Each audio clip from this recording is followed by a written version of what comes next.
Hello and good afternoon and welcome. I'm Karina Rotenstein. I'm the producer of the Tiff Industry Conference, and welcome to our session, Tiff Tech Entrepreneur Start Me Up. Just a few housekeeping notes, just a reminder that there's no professional photography or video recording inside the studio. However, we are live streaming, so hello to our online audiences. And also do feel free to tweet and share on social network, on your social platforms, using the hashtag TIFF18. So let's all stay connected and keep the conversation going. So welcome to Toronto. If you live here or you're visiting here, it is a hub for filmmakers and film lovers, but it is also one of the leading tech hubs in the world. Many innovative companies and talents in big tech are based here. So what is Tiff Tech? Tiff Tech is our newest industry programming stream focused in computer technology and business, with a mission to empower filmmakers and future entrepreneurs with innovative strategies to cultivate and create a sustainable creative business. So just to give you a snapshot of some of our programming that we'll have today and tomorrow. So today we're here for our keynote. Tomorrow, join us at 11 o'clock with venture capitalist Prashant Mehta and producer Stephen Haft. They'll take a nice deep dive into deep technology and the evolution of Bitcoin, Ethereum, and blockchain, so to help us better understand the upcoming decentralized world. At 3 p.m., we have part of our connection strand. We have our intimate networking roundtables, so you'll be placed with some tech industry stakeholders, so please come to that. And at 4:15, we've gathered the sharpest minds in machine learning, tech journalism, and behavioral psychology to talk about the ethical impacts of tech, emerging trends, and what's top of mind in the tech industry, which consumers may not know. So all good, juicy stuff, so please come tomorrow as well. But today, I am thrilled to welcome our opening keynote for Tiff Tech, presented by Erin Bury. Erin is an entrepreneur, marketer, and former technology journalist. She's the managing director at 88, a creative communications agency. She's also a startup advisor and investor. She is named one of Marketing Magazine's 30 Under 30, and she's a professional speaker with the Speaker Spotlight, and writes a small business column for the Financial Post. She's extensive experience working with startups to define the entrepreneurial frame of mind. And today, in her presentation, The Blank Slate Effect, How to Use an Entrepreneurial Mindset to Win at Business, well, we are all going to learn what it takes. So you guys are in for a real treat. Take notes, learn, enjoy, and please join me in welcoming to the stage Erin Bury.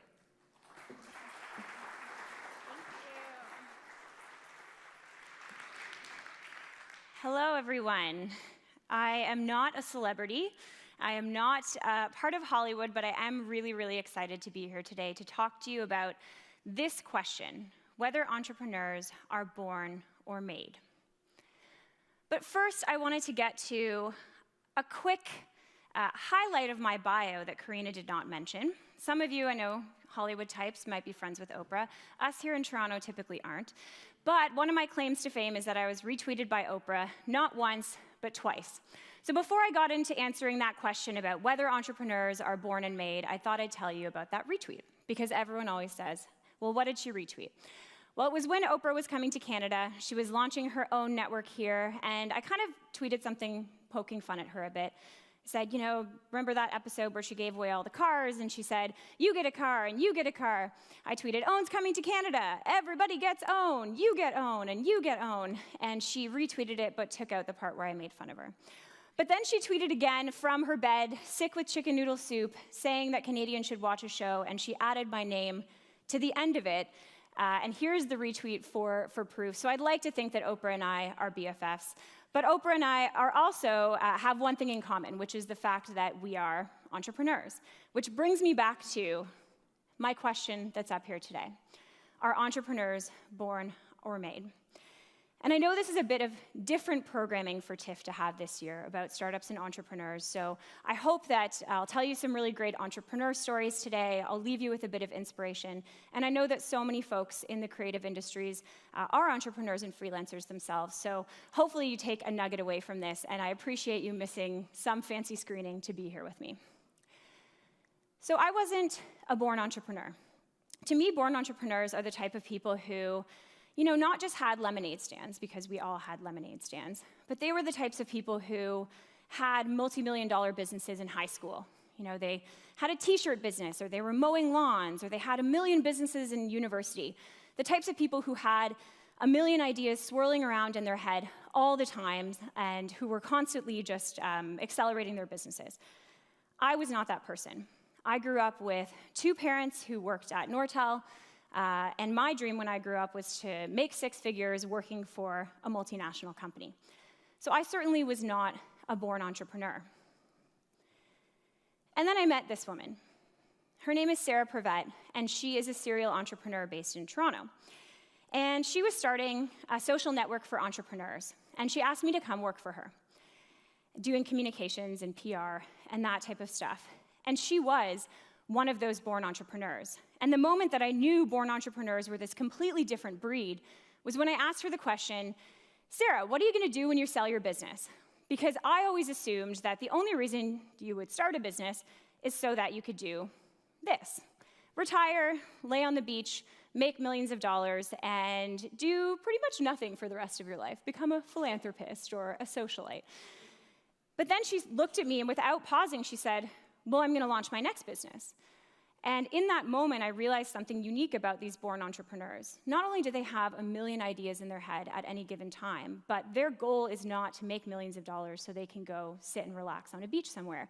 They have so many ideas in their head that this current business is just what they're doing until they can make it successful enough so they can go do their next business. Or if they don't launch that next business, maybe they're doing what the people you'll hear from tomorrow are doing, investing in young entrepreneurs and making them successful. So I realized that while this was my aspiration if I ever sold a company, this was really Sarah's, working hard. And so her response to that question led me to confirm my belief that entrepreneurs are born, not made. But then a funny thing happened. I was working with Sarah at this entrepreneur social network, and I was tasked with going out every day and meeting really cool entrepreneurs and hearing their stories and trying to get them to sign up for this social network and to learn from each other. And while I was doing that, I realized that these entrepreneurs were creative and bright and hardworking, and their teams were all these really young, creative people as well. And I started to catch the entrepreneurial bug. Someone whose dream as a kid was to grow up making 6 figures for a multinational company. I started being surrounded by these people, and I caught the entrepreneurial bug myself. I realized that if you ever wanted to own your own destiny and be in charge of, your future and, be able to call the shots and build really engaged teams, one of the only ways to do that is to start your own business. So I actually joined an agency, 88. Morgan from the team is somewhere out here today. And I bought in as a partner. So I didn't start the business from the ground up, but it feels like my baby. I've been running it for the past 5 years. And I finally dipped my toe into becoming an actual entrepreneur from day one 2 summers ago when I launched a bicycle wine tour company in Prince Edward County. I don't know how long you're in Toronto for, but if you have a chance to go out to PEC, it's kind of like the Hamptons of Toronto. Maybe. Not quite as fancy, but it's very fun. So, I wasn't a born entrepreneur, but here I was running an agency and then running this bicycle wine tour company, and that's everyone from my agency on my bike wine tour company last summer. So now I've kind of completely switched gears, and I realized that, entrepreneurs can definitely be born, and they are a very specific breed of people, and some of you in the audience might be that person who has 1 million ideas and who, was launching t-shirt companies in high school and all of that stuff. But some of you might be more like me, made entrepreneurs who launched their first business at, in my case, 31, or maybe in your case, 65, who knows, but who catch the entrepreneurial bug a little bit later, who might not be that born consummate entrepreneur that I'm talking about, but are an entrepreneur nonetheless. And that kind of led me to this question. I've met hundreds of entrepreneurs, if not thousands, over the years. I spent 2 years as a tech journalist interviewing entrepreneurs like Mark Cuban from Shark Tank and other really incredible entrepreneurs. And I started to realize that regardless of whether you're a born or made entrepreneur, entrepreneurs kind of share these qualities that I think make up what I call the entrepreneurial mindset. And these 4 qualities kind of combine into a way of thinking that is leveraged and used every day by entrepreneurs, but that can also be used by anyone else. So if you aren't an aspiring entrepreneur, or you don't know if you'll be that made entrepreneur, I still believe that these qualities can really help in life and business. So I'm going to tell you about those 4 today. And I'm going to illustrate each of them with a story about a really incredible entrepreneur to hopefully entertain as I go, since I know you're all storytellers in the room. The first story I want to tell you is about my friend Gary. Gary grew up in Queens, New York. He was the son of immigrants from Belarus. He lived with 8 of his family members in this tiny house, and his parents owned a liquor store called Shoppers Discount Liquors. Not very creative, but you know exactly what they do when you enter the door. And so Gary, like most people who had, entrepreneurial parents with a family business, he spent his summers in high school sweeping the floor of that liquor store and tending cash. And he went to university or college for business. And when he came home in 2006, he decided to get more involved in the family business and make it his full-time thing. And Gary did 3 things that really lent themselves to the success of his parents' business and changed the trajectory of his life forever. The first thing that he did was rename it from Shoppers Discount Liquors to Wine Library. Nice ring to it, a little bit of a nicer ring. The second thing that he did was launch e-commerce, online sales for the wine store. This was a local wine store in New Jersey, but Gary saw the potential of companies like Amazon. He saw how his own purchasing behavior was changing, so he launched e-commerce, and he started trying new advertising techniques like Google AdWords to be able to drive people to the site. And because, online advertising wasn't that popular, he was able to do it for a pretty inexpensive price. And the third thing that he did was launch an online vlog, I guess they were called back then, a web series called Wine Library TV, where Gary talked about wine and reviewed it and put it online for all of his social media followers. I guess at that point there wasn't many social media channels. Twitter was probably his primary one. But he put an episode up every day, and he produced hundreds of these over the years. And Gary is not your typical wine reviewer. He's very brash, he swears a lot, so his personality combined with this new medium made that series very successful. And for anyone who isn't familiar by now with the story, the Gary I'm talking about is Gary Vaynerchuk, who is one of the most famous entrepreneurs probably in the US, if not globally. That is me with Gary, a younger, blonder, more tanned version of me, albeit, but me all the same. When we did the launch of Gary's book, Crush It, which was his first book, he's now written several, in New York. And Gary was able to take his parents' wine business from $3 million in sales in 2006 to $60 million in 2011, mostly thanks to the 3 things that I talked about. And he then went on to launch an agency called VaynerMedia, which is now one of the top digital marketing agencies in the world. And really, I feel like he exemplifies the first quality of the entrepreneurial mindset, which is open-mindedness. Open-mindedness when it comes to entrepreneurship is all about not having any biases, right? When you start a company or when you come into a company with fresh eyes, like Gary did with his parents' company, you don't have a way of always doing things the same way. If you've worked at a big company, you'll probably recognize things like, well, that's not my job, or we've never done it like that before, or we can't do that, that's just not possible. Entrepreneurs inherently have this blank slate. They've never done things anyway before, so they can come in and be really open-minded about the marketing channels that they use, or about how their products are sold and where. And Gary's a perfect example of someone who took advantage of that. Now, to illustrate the second quality of the entrepreneurial mindset, I'll tell you about Mike Dubin. So Mike was an entrepreneurial guy. He was also a funny guy. He was part of an improv troupe in his hometown. And he found himself one day with a predicament. His friend's dad, for some reason, I don't know why, had a bunch of surplus razors in his garage. And he needed to get rid of them. And so Michael, being an entrepreneurial guy, said, I can sell these razors. Now, when I ask you to think of razor marketing or razor ads, you probably picture, a silky leg on a beach with an umbrella somewhere nearby, or a steamy bathroom with a chiseled guy shaving really close to the mirror. But that wasn't Michael's style, and he sure did not have the money to create a Hollywood-style commercial. What he did have was $5,000. So he wrote a video script himself. He roped his, I know we all love it'll get you exposure, but in this case, I'm sure he used that phrase quite a bit. He got a buddy to shoot and edit the video for him. He begged, borrowed, and stole for space and actors and all of those types of things. And he ended up producing this final product.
As you can see, that company that he launched was dollarshaveclub.com.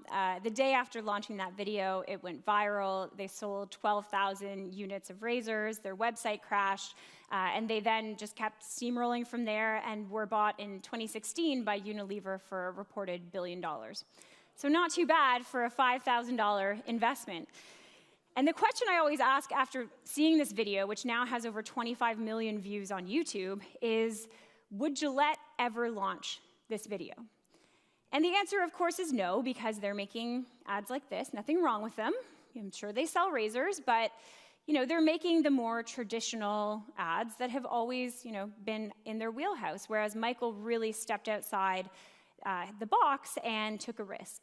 And that obviously is the next quality of the entrepreneurial mindset, risk-taking. And risk-taking as an entrepreneur is all about ditching your comfort zone. When you are an entrepreneur, you're inherently ditching your comfort zone, because the comfort zone is working at a job with a salary and benefits and not quitting your job to go, start some crazy razor startup out of your friend's dad's garage. But it's also to do with your marketing ideas. Michael could have just tried to launch the same type of advertising, but he had to get outside of his comfort zone because he couldn't afford to go toe-to-toe with Gillette and the same types of advertising that they were doing. So to tell the third story and to illustrate the third entrepreneurial quality, I'm going to tell you about my fiance. Not because he's I'm super excited about our wedding next month, although I am, but because he's also an entrepreneur. So yes, household full of entrepreneurs, that's always fun. And no, we don't talk about anything other than our businesses. But he has an interesting origin story. He's one of those born entrepreneurs, and I already told you that I'm not. So I've known him since I was 14, been with him for 10 years, and he is always coming up with harebrained business ideas. He'll find shoes on sale at a department store and decide he's going to sell them on eBay to make a profit. He's been on shows like Backyard Inventors pitching his idea. So it was no surprise to me that when he wanted to get out of his full-time job and he was looking for opportunity, he turned tragedy into that business opportunity. A family member of his passed away unexpectedly, and his family was really struggling to tie up all the kind of details associated with his family member's life.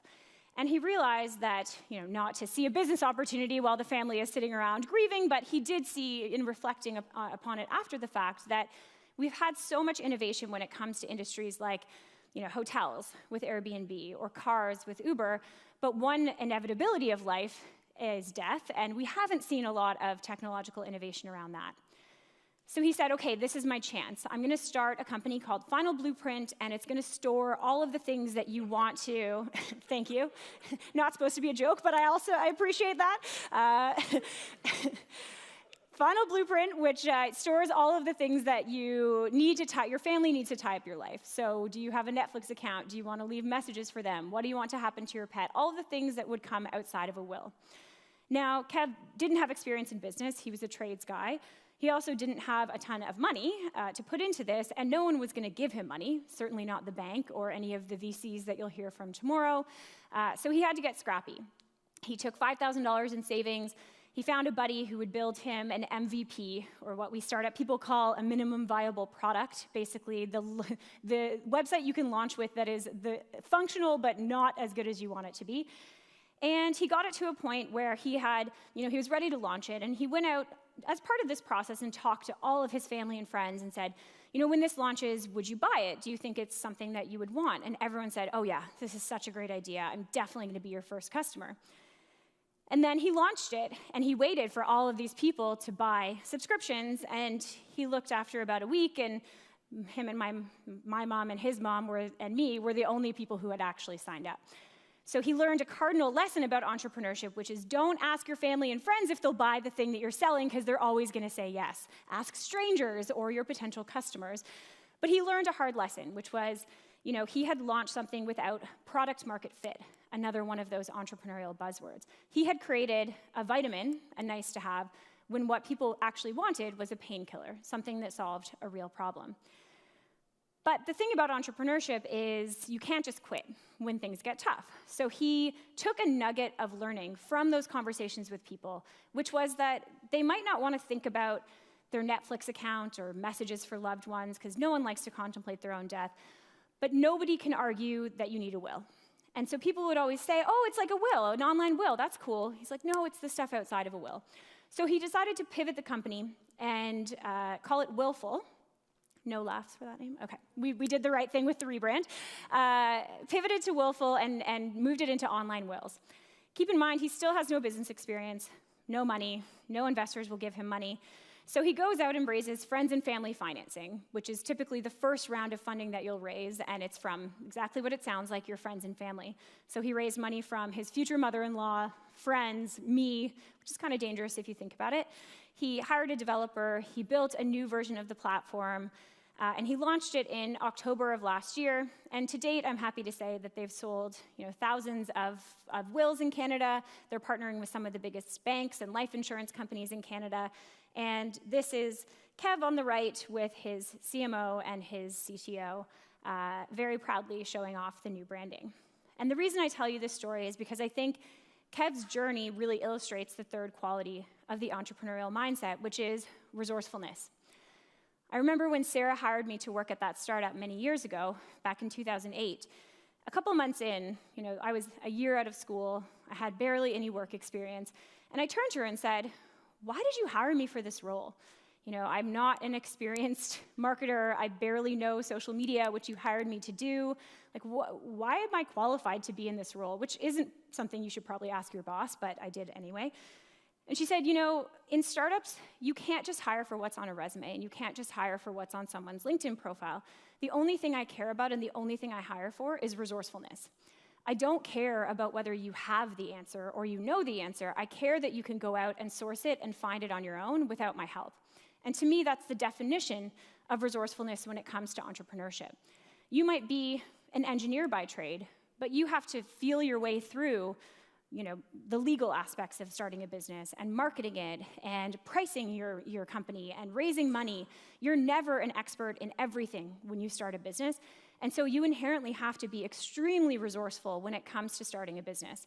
And that is, figuring out where to find funding, figuring out how to get it launched, scraping a team together if you can't pay them, and finding customers and getting them to use your product when you don't have a Gillette-sized marketing budget.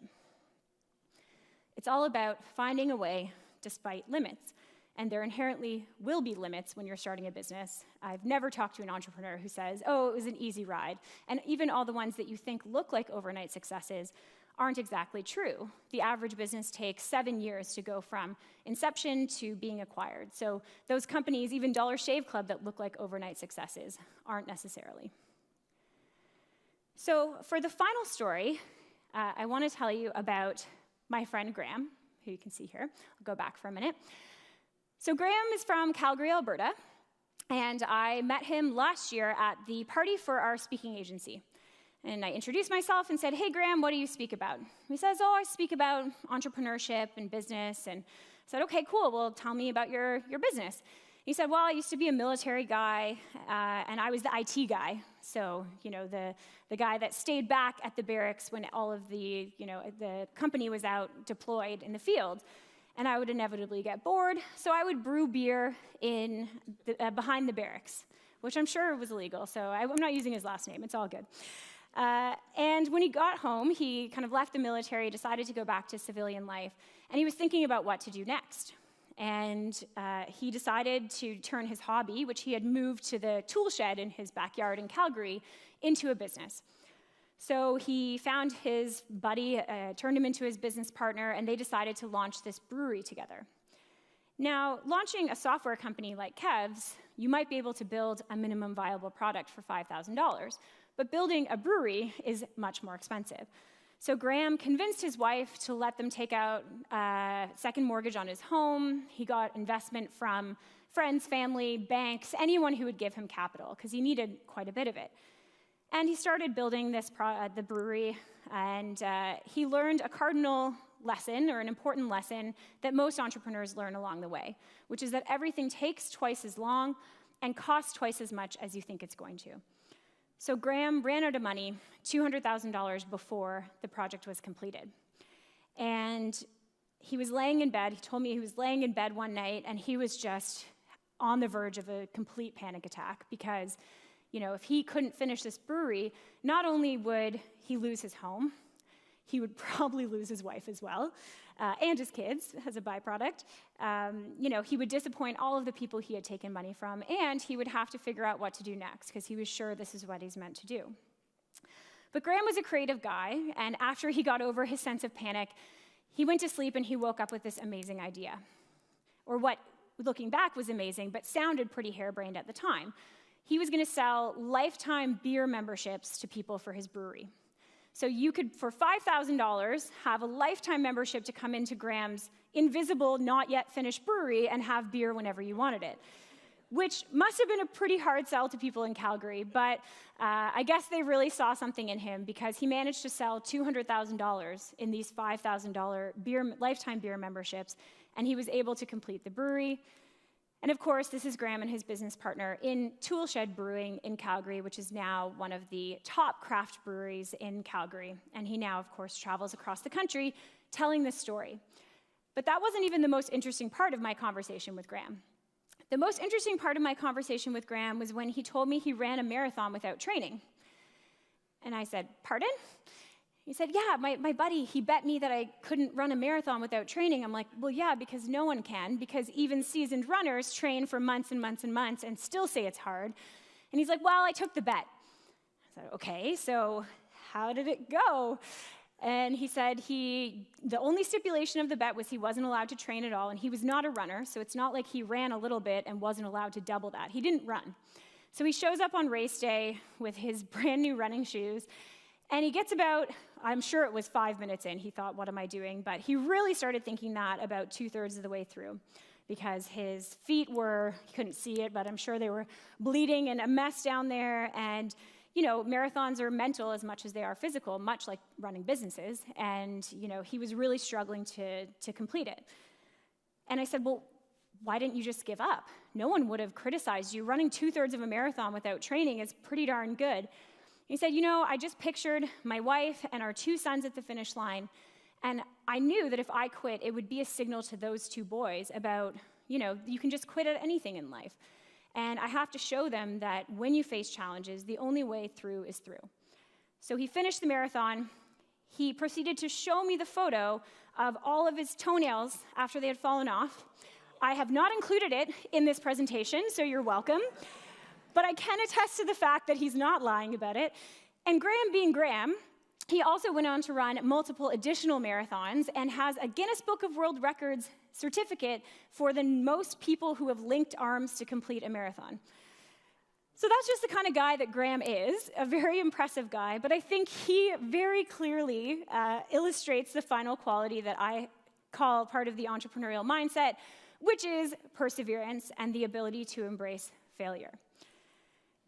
You know, I really love this quote about entrepreneurship, and I think it illustrates the startup industry's attitude towards failure. We all think that failure is a really negative thing, but failure when it comes to startups is not only inevitable, it's celebrated as something to learn from. So this entrepreneur says, the very first company I started failed with a great bang. The second failed a little bit less, but still failed. The third one, you know, proper failed, but it was kind of okay. I recovered quickly. Number 4 almost didn't fail, but it still didn't really feel great, but it did okay. Number 5 was PayPal. And so that quote is from Max Levchin, the co-founder of PayPal, who right now is probably not sitting on a beach, but starting his next company somewhere. But I think that quote perfectly illustrates the attitude towards it. He's not ashamed to talk about the fact that 4 of his companies failed before PayPal. Failure is not something you sweep under the rug in entrepreneurship. It's something you learn from and something that you know is inevitable. And it's also about always learning from failure. Right? Graham learned a valuable lesson about things taking twice as long and costing twice as much. When he builds his next brewery, he's going to know how much to budget, both in terms of time and money. So it's not necessarily about failing over and over again and doing the same things and being okay with that. It's understanding that failure, whether your business fails or whether an aspect of it fails or a marketing campaign fails, it's okay as long as you learn something from it and you don't do it again in the future. So, those are the 4 qualities of the entrepreneurial mindset, in my humble opinion. And they kind of combine what I call the blank slate effect. It's this idea that when you are an entrepreneur, you are inevitably starting with a blank slate. So you do things differently and you think differently than people at larger companies. So the question becomes, you know, not everybody in the room, I'm assuming, is an entrepreneur or wants to be an entrepreneur.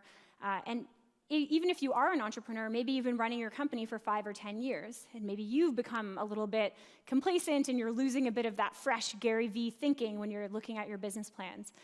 So how do you actually apply that at your company? Well, I think there's 3 phases that you can really apply it at. The first being ideation, the second being delivery of campaigns and delivery of products, and finally, analysis, reflecting on what's working and what's not, and planning for the future. So first, let's start with ideation. This could be brainstorming a business idea. It could be brainstorming a marketing campaign, a new sales channel, or maybe the plot for your next great movie. To me, thinking like an entrepreneur during the ideation phase means forgetting everything you know and breaking free from the status quo. Because everyone has a status quo.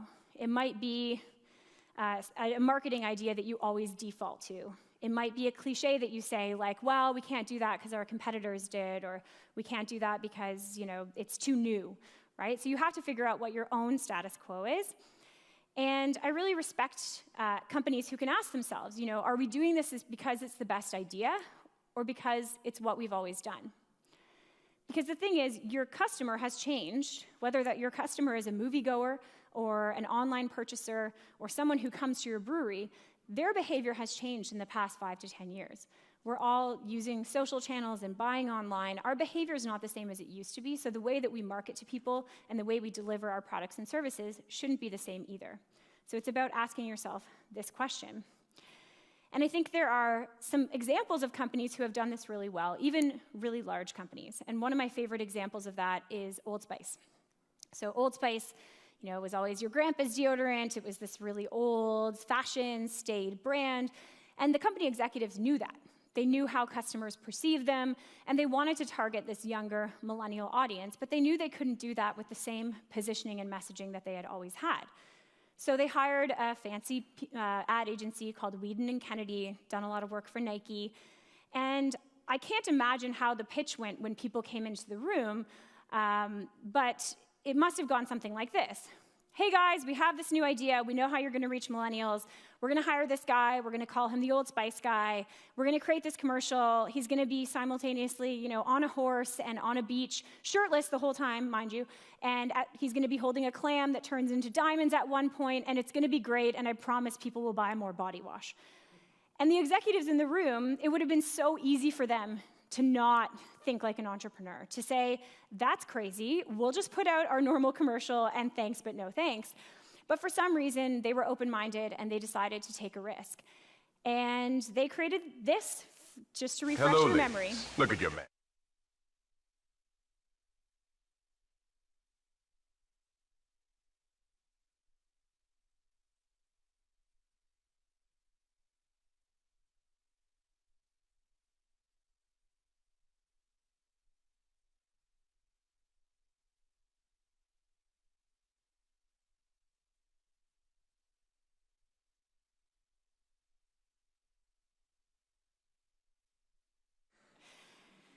I know we've all seen that commercial, but does it really hurt to watch it again? Let's be honest. So I think that that's such a great example of a big company taking risks and being open-minded and knowing that they can't just do the status quo and expect a different result. And obviously that commercial went viral. Isaiah Mustafa became a huge celebrity, and of course their sales increased as well. And so it was a big success. The next example I want to share, and this isn't just in here because of Tiff, it's in here because I love this story, is about Tiff, which we're all at right now, obviously. And it goes back to when our agency actually was thinking about building a chatbot. So one of those automated virtual assistants, they kind of were coming up in popularity a couple of years ago, and we were trying to get clients to buy in and create one, but clients were, again, maybe not using the entrepreneurial mindset, and we're really hesitant to say yes and pull the trigger. It's too new, we don't have budget for it. So we decided to team up with our development partners in Toronto, and they said, well, hey, why do we need client permission? Why don't we just pull some publicly available data and build a chatbot based on that? And Tiff was coming up, and they had some movie fans at that agency, so we said, okay, let's pull all of the public schedule information and create a chatbot that helps people navigate through the Toronto International Film Festival, since as you've seen from being on the ground, there's tons of venues and a million movies playing, and you never know what to see or how to get around. And we decided to call him TiffBot. And we didn't tell Tiff we were doing this. We bought filmbot.ca as a backup, just in case they sent us a cease and desist. And we launched TiffBot, who looks a little bit like this when he talks to you. Lots of GIFs. He tells you he's a robot film critic. And we launched it a few weeks before TIFF 2 years ago. And it quickly got a ton of attention on industry publications like IndieWire, but also in technology publications. We also had the film critic from Rolling Stone asking if TiffBot was going to replace his job, which, to my knowledge, he hasn't. And an interesting thing happened. Instead of Tiff messaging us and saying, stop using our brand, please, cease and desist, they said, this is amazing.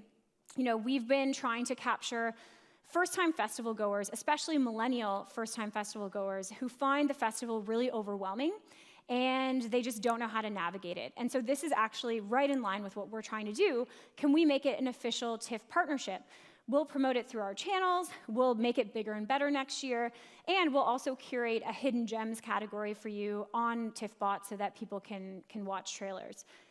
And so that's what we did, and we promoted it again last year, and I feel like this was a really great example of, they didn't necessarily come up with the idea, but they were really open-minded and decided to take a risk when we brought that idea to them. So it's not always that it has to be your own idea, but a lot of people in your community or your customer base probably have great ideas as well, so we should listen to them. And really, it's all about playing status quo taboo. The game where you are trying to get someone to say ketchup and you have a list of words you can't say, like mustard and hot dog bun and hamburger. Play that with yourself, but try to notice all of the phrases that you or people in your office say all the time. Your list of taboo words could be channels, marketing channels that you've used, or it could be things that you've heard people say. Sarah always told me if I ever said the words I can't, she would fire me. That was not acceptable. So maybe I can't is on there. But kind of make that list and put it on the wall and be cognizant of it when you're brainstorming or you're trying to come up with ideas, and really be cognizant of when you aren't being open-minded and you're not considering new things. because a new entrepreneur might have this mindset, but at 10 years into your company, you might be looking a little more like the Fortune 500s than that first-day entrepreneur. So what about the delivery phase? You've come up with this great idea, whether it's for your product or service or for a marketing campaign or even the plot of a movie. How are you actually going to get it out there? Using the entrepreneurial mindset during the delivery phase is all about trying new channels and new ways to deliver campaigns. Because again, your customer has changed in the last 5 to 10 years. Their behavior has changed. Your behavior has changed as a consumer. So you have to change along with it. I will explain what these two things have to do with each other momentarily. For anyone who isn't familiar, Pornhub is the 64th most visited site on the internet. I'm not going to presume to know that or expect that anyone in the room has visited it, but 64th most visited website online. And their audience really overlaps, if there was a Venn diagram, with Diesel's. Diesel is an edgy fashion brand, and they were, coincidentally, the first brand to launch an advertising campaign on Pornhub. They got a ton of press about this, and I think they're a great example of launching on a new channel and delivering, an existing message in a new way. Now, the screenshot's a little not safe for presentation, but you can see on the left there's some cheeky ad creative that they use that was really, matches the destination that it's showing up on. And they did see a lift, pun intended, in sales and traffic as a result of this campaign. Thank you. The next example of someone trying a new medium or channel to get their message out is an advertiser on the podcast Serial. I'm a huge podcast addict. If you are into entrepreneurship, one of my favorites is How I Built This by NPR, so check that one out.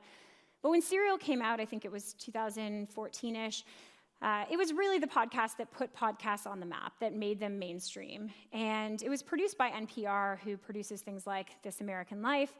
And the season of Serial followed the story of Adnan Syed, who was accused of murdering his girlfriend in Baltimore, Maryland, in high school, and was sitting in jail and claiming his innocence. And the podcast explored whether he was innocent or not. And the whole season of the podcast, which had millions of viewers and countless pieces of press about it, the whole season had one advertiser.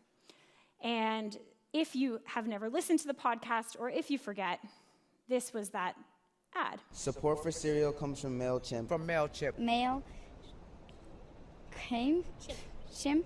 More than 7 million businesses around the world use a MailChimp To send emails, newsletters, and deliver high fives. MailChimp. Send better email. Very nice. I use MailChimp. You do? I love it. That ad went viral along with the podcast because it was kind of irreverent, the mispronunciation of MailChimp, and the fact that they were the only advertiser. And while they didn't release any stats around how much it was or the sales impact, one advertising publication predicted that it was the most profitable advertisement of the year. Because you have to assume, podcast being a new medium, it probably wasn't that expensive to buy it out.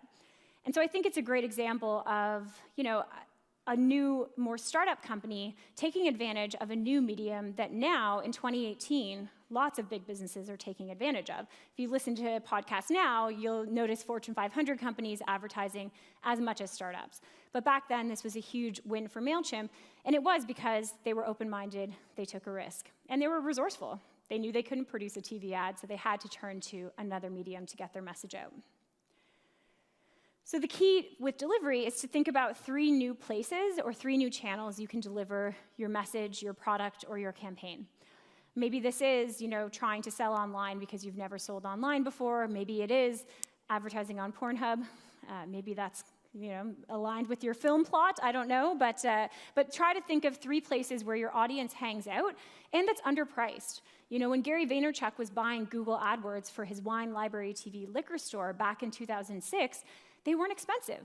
They were, cents per person that clicked on the ad. Now they're probably $20 per click for someone who's targeting people who buy wine online. So it's not only smart because, you can try something new and reach new customers. It's smart because it's cheaper to use new, underutilized channels before the big brands catch on and put a ton of money into them. And the final phase, obviously, is analysis. So really, the key to using an entrepreneurial mindset when you're analyzing your own business is thinking about how you can create a culture that embraces failure. And I think that's really difficult at big companies because everyone wants to be a yes person. No one wants to make a mistake. They're all afraid that they're going to get fired. Whereas when you're an entrepreneur, you know that failure is inevitable. You know that, sometimes things fail. Sometimes ideas fail. Sometimes campaigns fail. And sometimes companies fail. And that's just a known fact when you're starting a business, that a large percentage of them fail. And it's not necessarily about, if you do work at a big company, about going back and saying, okay, I'm going to fail at everything I do this year, and we're going to learn from it, and Erin said it's okay. It's more about creating conditions or trying to influence the culture so that people aren't afraid to speak up, and so that you have things in place like test budgets so that you can try new things without fear of them falling flat and it coming back onto you. Because when you don't have a culture like that, you get this. You get the Kendall Jenner Pepsi commercial, which came out last year. And for anyone who's not familiar or lived under a rock on Twitter when this was all going down, Kendall Jenner played in this short film, 2-minute, 39-second commercial for Pepsi, where she played a model on a shoot, and she rips off her wig when she sees a protest going by the shoot location. She joins the protest, and when she reaches the line of police officers, she hands them a Pepsi. The police officer smiles, and we're left to believe that soda is the only thing that is keeping the peace on our streets. But it was so ill-timed with Black Lives Matter and all of the protests that have been happening across the United States that, immediately when they released it, there was this huge outcry, and they had to take the commercial down. Kendall Jenner was embarrassed and had to apologize, and Pepsi was embarrassed, and everyone criticized them, and people were angry. And the only thing I thought when this was happening, especially as someone who runs an agency and knows how many approvals there are on a simple piece of email copy sometimes, is how did this ever see the light of day? Because there must have been hundreds, if not thousands, of people that touched this idea as it was going from the idea stage to hitting the airwaves. From the ad agency that produced it, to the actors who were walking in the protests, to the Pepsi staff. And the only way I can explain it is that there was such a culture of not speaking up and of just saying yes and nodding along and not wanting to lose your job that no one actually did speak up. And one simple way to implement a culture like this at your own company, whether you're your own company, just you, or whether you're a multinational, is to implement a 10% budget.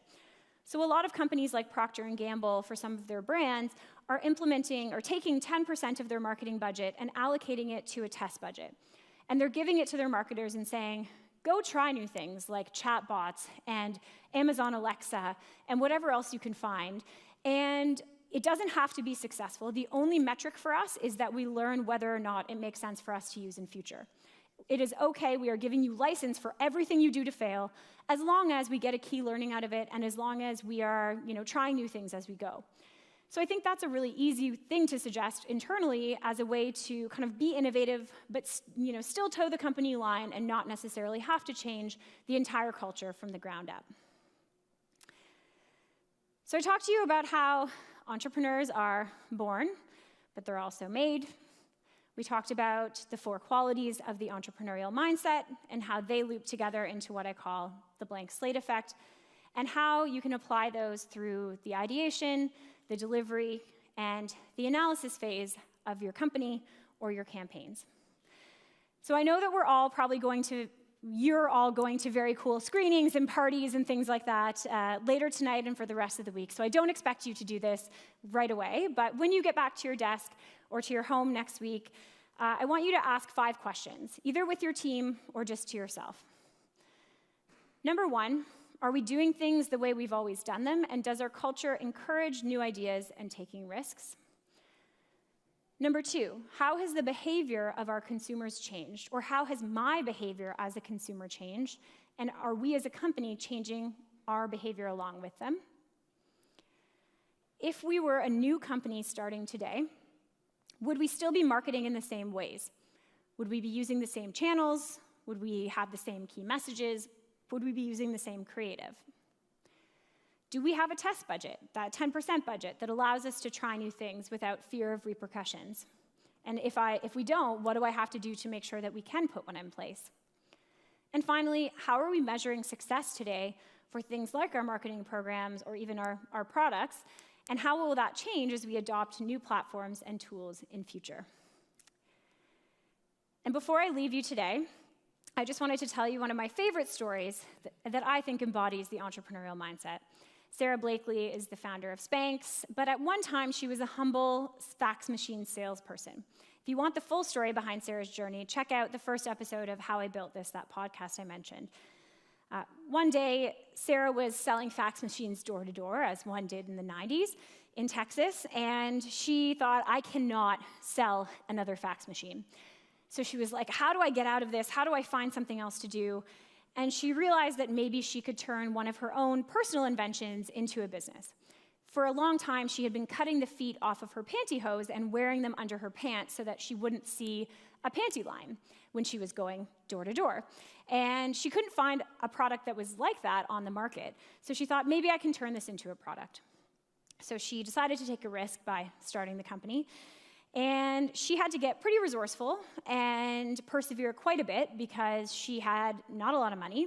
She had no relationships with manufacturers and no history of creating a CPG company and creating a consumer good. So she picked up the phone. She did have persistence and perseverance, so she picked up the phone and called dozens of manufacturers. She finally found one, after bugging him incessantly, who said, yes, I'll take on a run that's this small, and I'll produce you a prototype. And after she got that prototype, she had to figure out where to sell it. So she kind of leveraged friends for introductions and finally found the number for a buyer at Neiman Marcus. And she incessantly called this woman until finally the woman, probably just to get rid of her more than anything, said, yes, I'll go to lunch with you. So Sarah's sitting across from this woman at lunch. She knows it's her one shot to get Spanx into stores. And she sees the woman's eyes glazing over as she's telling her about her product. And the woman excuses herself to go to the bathroom. And Sarah follows her into the bathroom and says, I promise I'm not crazy, but you need to see my product to believe it. So she goes into the washroom, she shows her the panty line before the washroom, she goes in, she puts on the Spanx, she comes out and she goes, ah? And the buyer looks at her and says, I get it, and I'll be your first customer. And the rest is not history. It was a huge roller coaster of ups and downs, I'm sure, but I think that even just that beginning stages of the story shows the open-mindedness, resourcefulness, risk-taking, and perseverance that goes into getting a company onto shelves.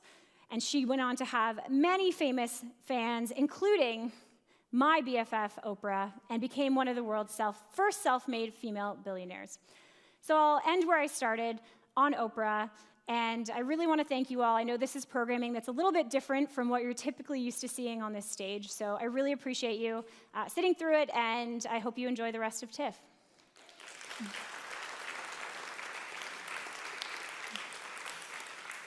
And we do have 6 minutes left for questions, if there are any. If there are not, that is okay. You just get a longer break between. Oh, I have a question over here. Hi. Hello. Two things. Two things. I love 88 and I love Side Hustle, like the other agency. I love it. You must be from Toronto. I am from Toronto. Yeah. So I wanted to know the entrepreneurial mindset when it comes to filmmakers. Out of those 4 qualities that you listed, which do you think has the most benefit when you're going to pitch your films or like get them into market? Which one do you think stands out the most to like get you to where you need to go? I mean, I think, and I'm not a screenwriter, but I feel like you're already open-minded when you're a creative. You have new ideas, or you have to, and you've already found ways to spark creative thinking. I think the one quality I would say would be probably a combination of resourcefulness and perseverance, right? I mean, you're going to get a lot of no's as a creative, just like you do as a marketing agency or as an entrepreneur. And first of all, you have to build thick skin to not care about the no's, but you also have to be resourceful to find introductions. It's like raising venture capital funding. Entrepreneurs always use warm introductions to get to VCs because they know it means a lot more. I'm assuming it's the same when you're working in trying to get your script sold. So I think resourcefulness would probably be the biggest one. But if I could take a page from anything in entrepreneurship and apply it to pitching a creative project, it would probably be the elevator pitch. If you've ever heard of a startup accelerator program like Y Combinator, they spend a month they spend a lot of time on building the business, but they spend almost equally as much time on that 3-minute pitch that they deliver. because they know that you could have the best company in the world, but if you can't encapsulate that succinctly and in a really compelling way and tell the investor what's in it for them in those 3 minutes, they're not going to care. And so I almost feel like if I were trying to sell a creative project, I would watch, really great startup pitches or watch a live stream of a startup accelerator demo day and take a page from the preparation that they have, how much polish they have in those presentations, and build that into selling your idea. Because your idea might be great, but they're not reading a 100-page script if you haven't sold that plot to them in that 30-second pitch. Hi. Hello. Hello, everyone. My name is Twain, and I'm from Jamaica. My question to you is... So you haven't heard of us before? No. Okay, that's okay. Just checking. My question to you is, knowing what you know now, what would you have done differently when starting out? Great question. So knowing what I know now, what I would have done differently is being an entrepreneur from the get-go. I'm mad that I wasted my whole life wanting to go work at a big company and thought that was the pinnacle of success. I wish I was one of those people who started businesses a lot earlier. I think what I would do differently starting my own business is starting to build my network a lot earlier. Because in startups, it is really 6 degrees of Kevin Bacon, where everyone knows each other, and connections really matter. Whether that's making friends with the small business loan person at the bank and building a good relationship with them, or getting to know venture capitalists years before you know you're ever going to need them so that you have that strong relationship in place, or even finding really great vendors for all of the services that you are inevitably going to need at some point. It's very much about relationships in the tech space, and I think a lot of people only try to build those relationships when they need them. And in tech, they say, raise money when you don't need it, which seems obvious, but investors can smell the desperation on you. And they know when you're looking for money and you need it, and it's always better to have those relationships in your back pocket. So going to events, meeting people, cultivating relationships, putting the time and effort into keeping those relationships active through doing favors and going for lunches and coffees and building a strong network is probably something it's never too early to do in entrepreneurship and probably also in entertainment. And I think we have one more question. Yes. Hi, my name's Simon. I actually wrote the music to Backyard Inventors that Kev No way! was on, but I haven't actually seen any episodes. Okay. I'm curious what his invention was and what the story was leading up to it, if anything happened after the show. Simon, I'm very excited to tell you this story. So Backyard Inventors was a Canadian reality show with amazing music. And it was kind of like a Shark Tank. So you would invent something, a product or service, and you would go, and there was this famous inventor guy who had invented a million things. He had a bunch of patents. And you would go pitch your invention, and if you thought it was a great idea, he would invest money or help you get started. And Kev had a terrible idea. He used to call me the dream killer because he would have all of these startup ideas, and I would say, no, that one's terrible. No one's going to buy that. But this one the idea was when you go pump gas, you have to, touch the dirty handle and you get gas on your hands. So his idea was a hand sanitizer dispenser that clips onto the gas station dispenser that could be monetized through advertising.